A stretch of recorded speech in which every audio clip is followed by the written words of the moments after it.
नाम के रंग में रंगे हुए हैं। तो एक ऐसी उनकी अवस्था कि चाहे कैसी भी स्थितियां हो, लेकिन ये नाच भी रहे हैं, ये गा भी रहे हैं। वो शायर का शेर कई दफा दोहराया गया कि या तो दीवाना हंसे जा जिसे तू तौफीक दे, वरना इस जिंदगी में मुस्कुरा सकता है कौन। कि वरना मुस्कुराना आसान नहीं है। इस दुनिया में रहकर मुस्कुराना इतना सरल नहीं है। और यहाँ नाचने गाने की बात हो रही है, तो ये जैसे कहा है कि या तो दीवाना हंसे, ये आपकी दीवानगी है। ये आपका एक ऐसा मस्ती में चूर होना, इस भक्ति के रंग में रंगा होना, तो ये एक दीवानापन। और या जिसे तू तौफीक दे, ये तौफीक भी तूने देनी है और देता है। ये तौफीक और सामर्थ्य भी तू देता है। ये दीवानगी भी तेरे कारण ही है। जैसे कबीर जी ने कहा कि लोग कहें कबीर बौराना, कबीर का मर्म राम पहचाना। कि लोग कहते हैं कबीर बावरा है, लेकिन ये बावरापन क्या है ये राम ही जानता है। ये दुनिया नहीं जान सकती है, ये संसार नहीं जान सकता है। कबीर का मर्म राम पहचाना, ये मर्म राम ही जानता है। ये बावरापन क्या है ये राम ही जानता है।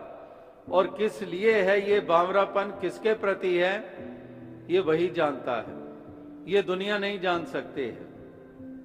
तो इसलिए आप भक्तजन भी इस भक्ति के रंग में रंगे हुए अपने इस जीवन को सहजता के साथ इस जीवन की यात्रा को तय कर रहे हैं, जहां पर एक सहज अवस्था में रहकर ऐसे दिव्य गुणों से युक्त होकर इस जीवन के सफर को तय कर रहे हैं। और दातार शक्ति दे, सामर्थ्य दे, ऐसी ही भावनाओं से युक्त होकर प्यार के साथ, निम्रता के साथ इस जीवन के सफर को तय करते चले जाएं। अहम और अभिमान, घृणा और नफरत, ये तो पहले ही दुनिया में बड़ा सामान है इसका भरा हुआ। तो हमने प्यार के रास्ते पे चलना है। हमने एक निम्रता पूर्वक इस जीवन के सफर को तय करना है। दुनिया में दूसरों को नीचा दिखाया जाता है, नीचा माना जाता है, लेकिन भक्तजन अपने आप को नीचा मानते हैं, अपने आप को दास मानते हैं, अपने आप को विनम्र करते हैं। आपस को जो जाने नीचा, सही गनिए सबसे ऊंचा। कि जो अपने आप को नीचा मानता है वही सबसे ऊंचा हुआ करता है। और गुरु पीर पैगंबर भक्तजन तभी ऊंचे हुए, चाहे वो पंच सखा हो, चाहे वो तुकाराम जी हो, चाहे कबीर जी हो, चाहे नामदेव जी हो, चाहे मीराबाई हो, जिनका भजन आपने सुना। इस तरह से तमाम जो ऊंचाइयां जिनको हासिल हुई सही मायनों में, वो वही थे जिन्होंने विनम्रता को धारण किया। आपस को जो जाने नीचा, सही गनिए सबसे ऊंचा। जो अपने आप को निमाणा मानता है वही सबसे ऊंचा हुआ करता है। तो इस तरह से एक विनम्रता से युक्त होते हैं भक्त। वो दूसरे को नीचा क्यों कर दिखाएंगे जब अपने में अभिमान ही नहीं है। अभिमान में जो चूर होते हैं वही दूसरों को नीचा दिखाते हैं। और वो भी एक मिसालें कई दफा दास ने दी कि किस तरह से एक इंसान जा रहा था और उसकी पत्नी साथ जा रही थी, और पत्नी कहने लगी पति की तरफ देखकर कि कैसे कपड़े पहन रखे हैं, मदारी लग रहे हो। और आगे से पति कहता है कि मदारी तो लगूंगा ही, क्योंकि तू बंदरिया मेरे साथ चल रही है। तो इस तरह से दोनों ही लगे हुए हैं एक दूसरे को नीचा दिखाने में। तो ये संसार की हालत है, जाति के लिहाज से एक दूसरे को नीचा दिखाना, मजहब धर्म के लिहाज से एक दूसरे को नीचा दिखाना। संस्कृति मेरी ऊंची है, तेरी नीची है, मेरे पहरावे ऊंचे, तेरे नीचे हैं, मेरी भाषा ऊंची, तेरी नीची है, मेरा प्रांत ऊंचा, तेरा नीचा है। तो इस दौड़ में ही लगे रहते हैं, एक दूसरे को नीचा ही दिखाते रहते हैं। लेकिन महापुरुष भक्तजन विनम्रता के कारण ये दूसरे को नीचा नहीं दिखाते हैं, ये अपने आप को ही निमाणा बना लेते हैं। और जो अपने आप को जिसने पहले ही निमाणा बनाया हुआ है उसको नीचे कौन गिरा सकता है? जो पहले ही निमाणा बना हुआ है उसको कौन नीचे गिरा सकता है?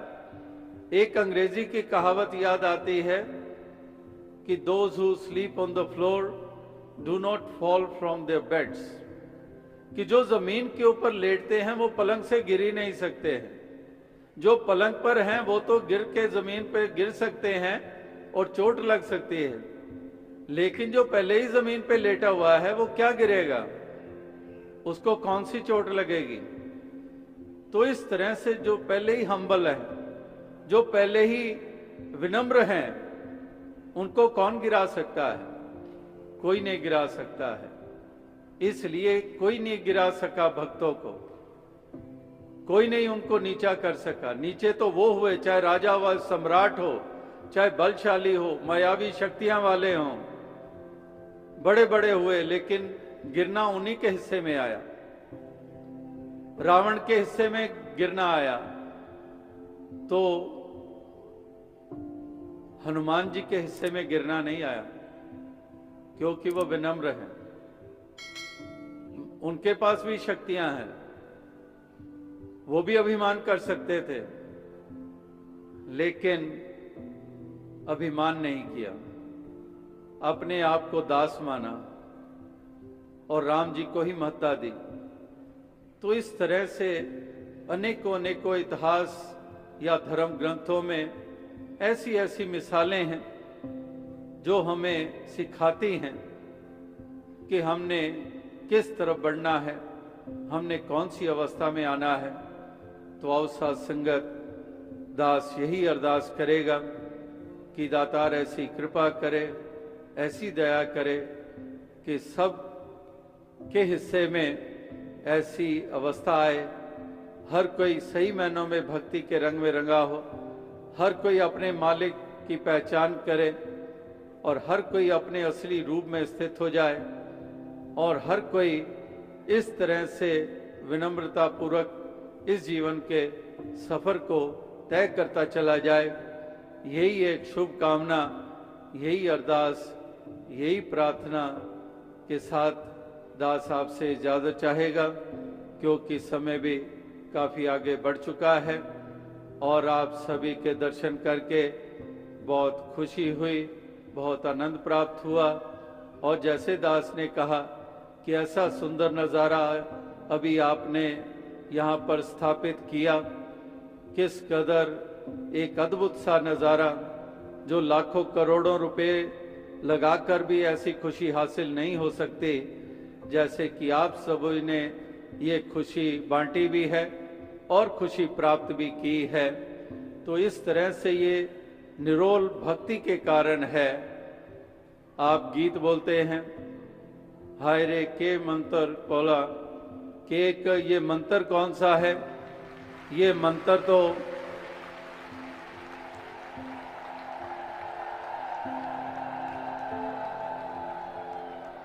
तो ये मंत्र जो है ये कोई और वो दुनिया में जैसे जादू मंत्र होते हैं वो मंत्र नहीं है।